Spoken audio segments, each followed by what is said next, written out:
بسم الله الرحمن الرحيم. الحمد لله نحمده ونستعينه ونستغفره ونؤمن به ونتوكل عليه ونعوذ بالله من شرور أنفسنا ومن سيئات أعمالنا. من يهده الله فلا مضل له ومن يضلله فلا هادي له. وأشهد أن لا إله إلا الله وحده لا شريك له. وأشهد أن سيدنا وسندنا ونبينا ومولانا محمدا عبده ورسوله صلى الله تعالى عليه وعلى آله وأصحابه وبارك وسلم تسليما كثيرا. اما بعد، اے اللہ یا ارحم الراحمین، میں اس عاجز وجود کے ساتھ آپ کے کلام مجید کا ترجمہ اور اس کی تشریح آپ کے ان بندوں کی خدمت میں پیش کرنا چاہتا ہوں جو آپ کے کلام کو سمجھنے کی خواہش رکھتے ہیں.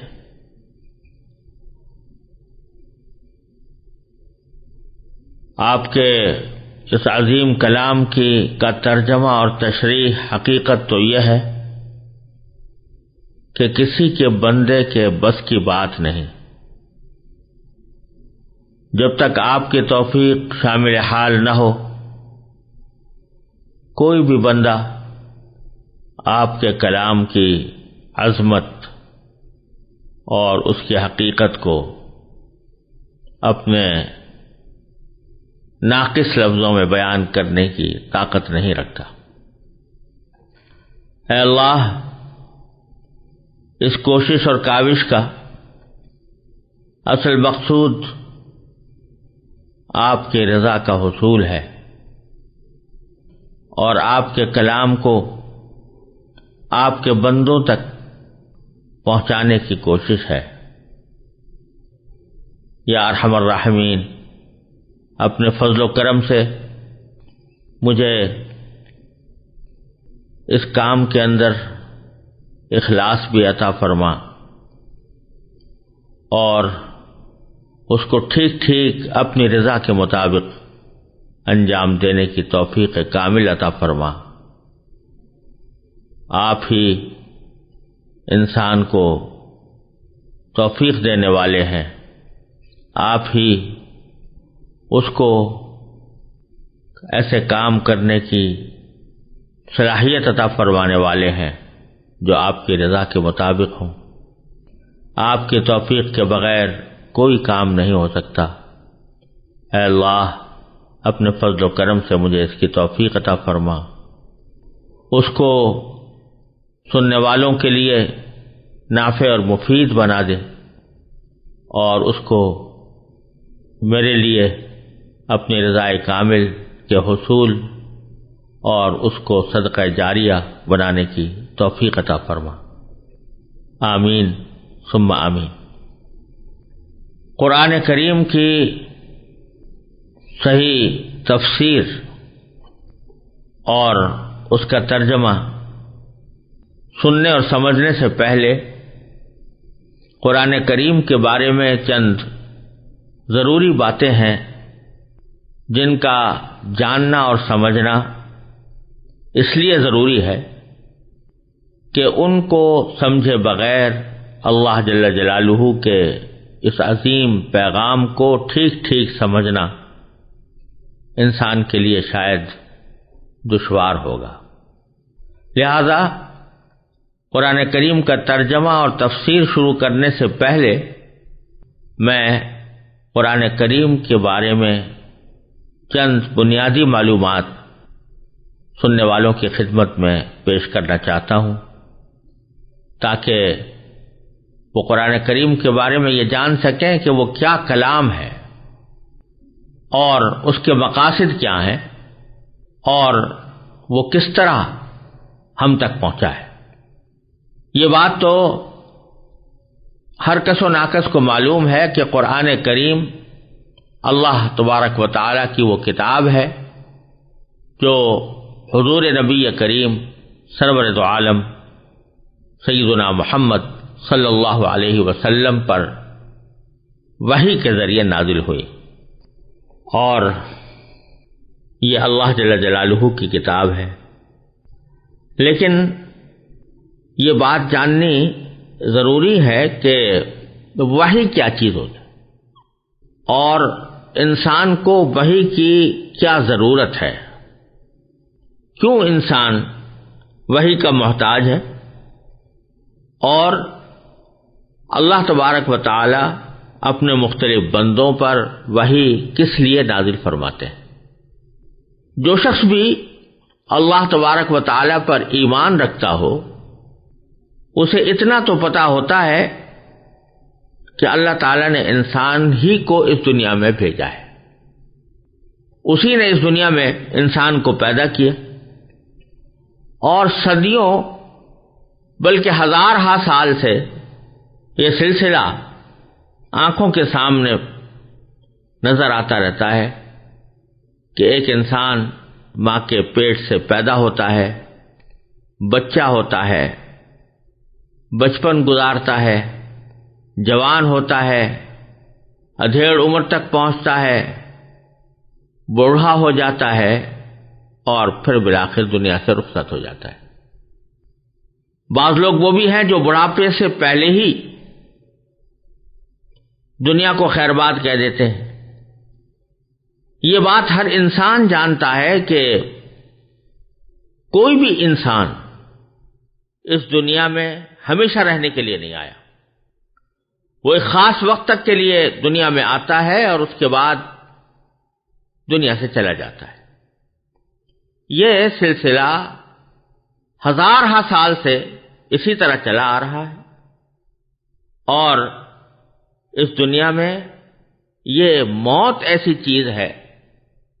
جس پر کسی کا اختلاف نہیں۔ لوگوں نے خدا کے وجود تک سے انکار کر دیا، لیکن موت کے وجود سے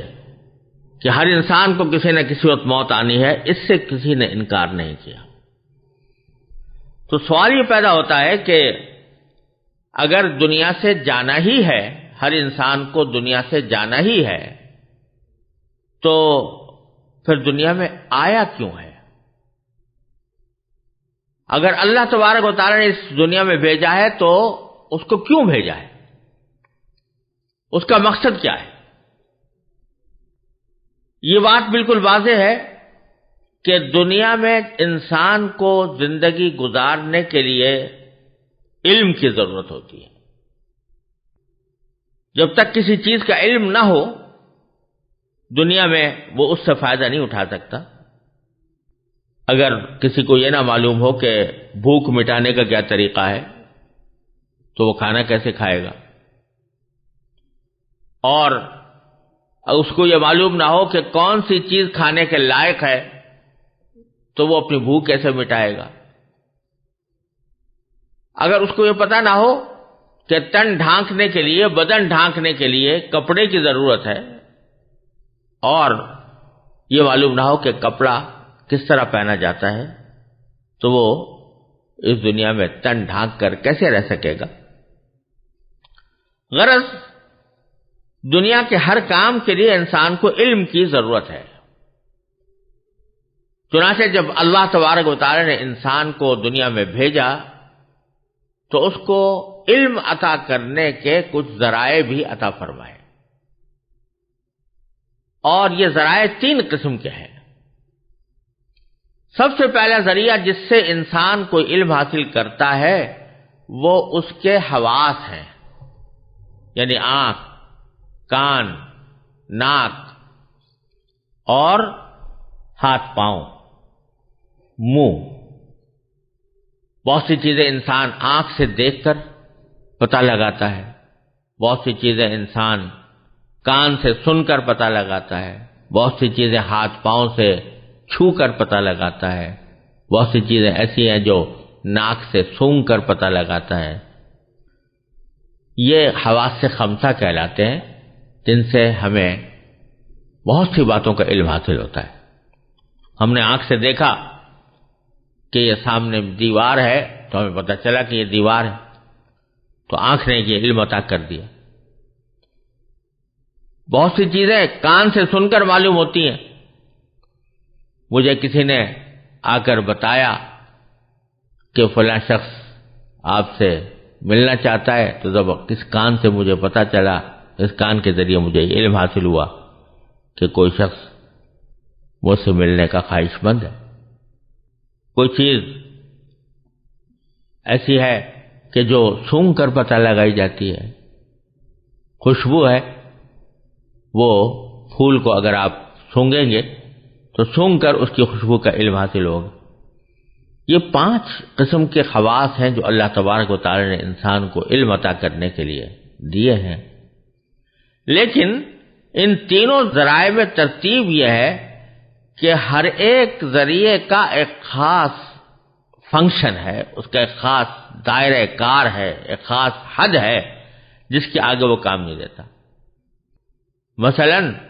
اگر کوئی شخص آنکھ سے دیکھ کر یہ تو پتہ لگا سکتا ہے کہ یہ پھول ہے، لیکن ناک بند کر کے اس کی خوشبو کو آنکھ سے نہیں سونگھ سکتا، یا فرض کرو کہ وہ آنکھیں بند کر کے اس کا رنگ معلوم کرنا چاہے تو یہ نہیں کر سکتا۔ آنکھ اپنا کام کرے گی، کان اپنا کام کرے گا، اور ناک اپنا کام کرے گی، ہاتھ اور پاؤں اپنا کام کریں گے۔ پھر ایک مرحلہ ایسا آتا ہے کہ جہاں ہمیں یہ خواص خمسہ یعنی 5 حواس یہ علم عطا کرنے سے قاصر رہ جاتے ہیں، تو اس موقع پر ہمیں اللہ تبارک و تعالی نے ایک دوسرا ذریعہ علم عطا فرمایا ہے جس کا نام عقل ہے۔ جہاں کوئی چیز ہم آنکھ سے دیکھ کر، کان سے سن کر، ناک سے سونگھ کر، ہاتھ سے چھو کر پتہ نہیں لگا سکتے، تو وہاں اللہ تبارک و تعالی نے ہمیں عقل عطا فرمائی ہے۔ اس عقل سے بہت سی چیزیں ہمیں معلوم ہوتی ہیں، وہ چیزیں معلوم ہوتی ہیں جو ہمیں آنکھ سے دیکھ کر پتہ نہیں لگائی جا سکتی تھی۔ لیکن جس طرح آنکھ، کان اور ناک اور ہاتھ پاؤں کی کارروائی یہ غیر معمولی حد تک نہیں ہے، بلکہ اس کی ایک حد ہے، اس کے بعد وہ کام نہیں دیتے، اسی طرح عقل کی بھی ایک حد ہے، اور اس کے بعد وہ عقل، حواس خمسہ کے بعد اس عقل کی کارروائی شروع ہوتی ہے، اور اسی طرح عقل بھی ایک حد پر جا کر رک جاتی ہے، وہ بھی غیر محدود نہیں ہے۔ اور بہت سی باتیں ایسی ہیں جن کا علم نہ ہم اپنے آنکھ، کان، ناک سے حاصل کر سکتے ہیں اور نہ عقل کے ذریعے۔ اس کی ایک مثال یہ سمجھیے کہ سامنے میرے اگر ایک دیوار ہے تو آنکھ سے دیکھ کر آپ کو یہ علم ہو جاتا ہے کہ اس کا رنگ سفید ہے، لیکن اگر آپ اپنی آنکھوں کو بند کر کے صرف عقل کی مدد سے اس دیوار کا رنگ معلوم کرنا چاہیں تو یہ ناممکن ہے۔ اسی طرح جن چیزوں کا علم عقل کے ذریعے حاصل ہوتا ہے وہ صرف حواس سے معلوم نہیں ہو سکتی۔ مثلا آپ صرف آنکھوں سے دیکھ کر یا ہاتھوں سے چھو کر یا اس کو ناک سے سونگھ کر یہ پتہ نہیں لگا سکتے کہ اس دیوار کو کسی انسان نے بنایا ہے، بلکہ اس نتیجے تک پہنچنے کے لیے عقل کی ضرورت ہے۔ لیکن اس کے بعد مزید سوالات پیدا ہوتے ہیں کہ یہ دیوار کس طرح اس کو استعمال کیا جائے، کون سے اس کے استعمال سے اللہ تعالیٰ راضی ہوگا، کس طرح کے استعمال سے ناراض ہوگا۔ یہ بات نہ حواس کے ذریعے ممکن ہے نہ عقل کے ذریعے۔ اس قسم کے سوالات کا جواب انسان کو فراہم کرنے کے لیے اللہ تبارک و تعالی نے ایک تیسرا ذریعہ علم انسان کو عطا فرمایا ہے جس کا نام ہے وحی۔ اور اس کا طریقہ یہ ہوتا ہے کہ اللہ تعالیٰ اپنے بندوں میں سے کسی کو منتخب فرما کر اسے پیغمبر بناتے ہیں، یعنی اپنا پیغام دنیا تک پہنچانے کے لیے اس کو مقرر فرماتے ہیں، اس پر اپنا کلام نازل فرماتے ہیں۔ اسی کلام کو وحی کہا جاتا ہے۔ ایک اور مثال سے یہ بات شاید زیادہ سادے طریقے پر واضح ہوگی۔ فرض کیجئے کہ ایک شخص کے ہاتھ میں ایک پستول ہے، اسے آنکھ سے دیکھ کر وہ اس کا سائز اور اس کی صورت معلوم کر سکتا ہے، ہاتھ سے چھو کر یہ معلوم کر سکتا ہے کہ یہ کسی ٹھوس چیز سے بنی ہوئی ہے، اس کا ٹریگر دبا کر وہ یہ جان سکتا ہے کہ اس سے گولی پوری قوت سے نکل کر دور گئی ہے، اس کی آواز سن کر اسے یہ معلوم ہو جاتا ہے کہ اس سے ایک دھماکہ پیدا ہوتا ہے، اس کی نالی کو سونگھ کر وہ یہ پتہ لگا لیتا ہے کہ اس میں سے بارود کی بو آ رہی ہے۔ یہ ساری اطلاعات اسے اس کے آنکھ، ہاتھ، کان اور ناک نے فراہم کی۔ لیکن اگر کوئی اس سے پوچھے کہ اسے کس نے بنایا، تو اس کی آنکھ، اس کا کان، اس کی ناک یا اس کا ہاتھ اس سوال کا جواب نہیں دے سکتے۔ اس موقع پر وہ اپنی عقل سے سوچتا ہے تو عقل اسے یہ بتاتی ہے کہ یہ پستول جس انداز سے بنا ہوا ہے وہ خود بخود وجود میں نہیں آ سکتا، یقیناً کسی کاریگر نے اسے بنایا ہے۔ وہ کاریگر نہ اس کی آنکھوں سے نظر آ رہا ہے اور نہ اس کے کان اس کی آواز سن رہے ہیں، مگر اس کی عقل کے ذریعے اسے یہ علم حاصل ہو گیا کہ اسے کسی کاریگر انسان نے بنایا ہے۔ اب ایک اور سوال یہ پیدا ہوتا ہے کہ اس ہتھیار کا کون سا استعمال جائز اور کون سا ناجائز ہے۔ اس سوال کے جواب میں بھی عقل ایک حد تک تو مدد کر سکتی ہے۔ مثلا عقل سے سوچا جا سکتا ہے کہ اس ہتھیار کے ذریعے کسی بے گناہ کو قتل کرنا بہت برا کام ہے جس کی اجازت نہیں ہونی چاہیے، لیکن پھر سوال پیدا ہوتا ہے کہ کس کو بے گناہ کہا جائے اور کس کو مجرم، اور کون سا جرم ایسا ہے جس کی سزا میں اس پستول کو استعمال کر کے کسی کو قتل کیا جا سکتا ہے۔ یہ ایسے سوالات ہیں جن پر اگر میں صرف عقل کی بنیاد پر غور کروں تو عقل مجھے الجھن میں ڈال دے گی۔ مثلا اگر ایک قاتل میرے سامنے ہے جس نے کسی بے گناہ کی جان لی، اس کے بارے میں عقل سے سوچتا ہوں تو کبھی عقل یہ کہتی ہے کہ اس قاتل نے ایک جیتے جاگتے انسان کو موت کی نیند سلایا، اس کی بیوی کو بے وگی کا زخم لگایا، بچوں کو بلا وجہ یتیم بنا کر انہیں باپ کی شفقت سے محروم کیا، اس لیے یہ مجرم اس لائق ہے کہ اسے بھی موت کے گھاٹ اتار کر دوسروں کے لیے عبرت کا سامان بنا دیا جائے۔ لیکن دوسری طرف وہی عقل ایک دوسری دلیل دیتی ہے، وہ کہتی ہے کہ جس مقتول کو مرنا تھا وہ تو مر گیا، قاتل کو قتل کرنے سے نہ وہ واپس آ سکتا ہے، نہ اس کی بیوی بچوں کو ان کا محبوب واپس مل سکتا ہے۔ اس کے بجائے اگر اس قاتل کو بھی قتل کیا جائے گا تو اس کے وہ بیوی بچے مصائب کا شکار ہوں گے جن کا بیچاروں کا کوئی جرم نہیں۔ یہ دونوں دلیلیں عقل ہی کے سہارے وجود میں آئی،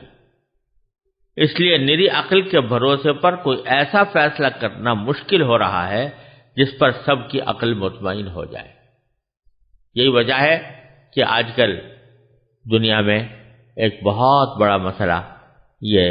مختلفی چلا آتا ہے، یعنی اختلافی چلا آتا ہے کہ آیا کسی قاتل کو موت کی سزا دینی چاہیے یا نہیں دینی چاہیے۔ یہ وہ موقع ہے جہاں نہ میرے حواس کوئی فیصلہ کن جواب دینے کے قابل ہے نہ میری عقل۔ اس موقع پر اللہ تعالیٰ کی ہدایت ہی درکار ہوتی ہے، جس نے انسان کو پیدا کیا۔ وہ یہ ہدایت اپنے پیغمبروں پر وحی نازل کر کے انسانیت کو فراہم کرتا ہے۔ اس سے یہ بات معلوم ہوتی ہے کہ وحی انسان کے لیے وہ اعلیٰ ترین ذریعہ علم ہے جو اسے اس کی زندگی سے متعلق ان سوالات کا جواب مہیا کرتا ہے جو عقل اور حواس کے ذریعے حل نہیں ہو سکتے، لیکن ان کا علم حاصل کرنا اس کے لیے ضروری ہے۔ اس سے یہ بھی واضح ہو جاتا ہے کہ صرف عقل اور مشاہدہ انسان کی رہنمائی کے لیے کافی نہیں،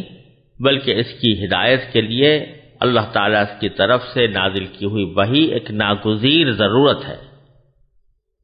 اور چونکہ بنیادی طور پر وحی کی ضرورت اسی جگہ پیش آتی ہے جہاں عقل کام نہیں دیتی، اس لیے یہ ضروری نہیں ہے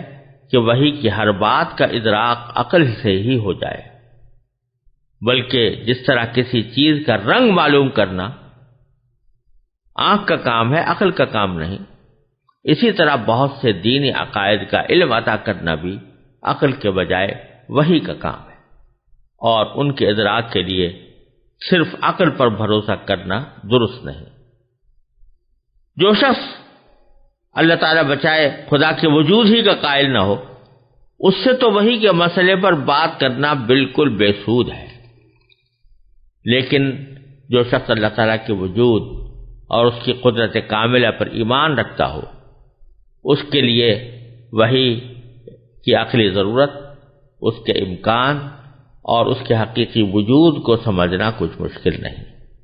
اگر آپ اس بات پر ایمان رکھتے ہیں کہ یہ کائنات ایک قادر مطلق نے پیدا کی ہے، وہی اس کے مربوط اور مستحکم نظام کو اپنی حکمت بالغہ سے چلا رہا ہے، اور اسی نے انسان کو کسی خاص مقصد کے تحت یہاں بھیجا ہے، تو پھر یہ کیسے ممکن ہے کہ اس نے انسان کو پیدا کرنے کے بعد اسے بالکل اندھیرے میں چھوڑ دیا ہو اور اسے یہ نہ بتایا ہو کہ وہ کیوں اس دنیا میں آیا ہے، یہاں اس کے بڑے ذمے کیا فرائض ہیں، اس کی منزل مقصود کیا ہے، اور وہ کس طرح اپنے مقصد زندگی کو حاصل کر سکتا ہے۔ کیا کوئی شخص جس کے ہوش و حواس سلامت ہوں ایسا کر سکتا ہے کہ اپنے کسی نوکر کو ایک خاص مقصد کے تحت کسی سفر پر بھیجے اور اسے چلتے وقت نہ سفر کا مقصد بتائے، نہ بعد میں کسی پیغام کے ذریعے اس پر یہ واضح کرے کہ اسے کس کام کے لیے بھیجا گیا ہے، اور سفر کے دوران اس کی ڈیوٹی کیا ہوگی؟ جب ایک معمولی عقل کا انسان بھی ایسی حرکت نہیں کر سکتا، تو آخر اس خداوند قدوس کے بارے میں یہ کیسے تصور کیا جا سکتا ہے جس کی حکمت بالغہ سے کائنات کا یہ سارا نظام چل رہا ہے؟ یہ آخر کیسے ممکن ہے کہ جس ذات نے چاند، سورج، آسمان، زمین، ستاروں اور سیاروں کا ایسا محیر العقول نظام پیدا کیا ہے، وہ اپنے بندوں تک پیغام پہنچانے کا کوئی ایسا انتظام بھی نہ کر سکے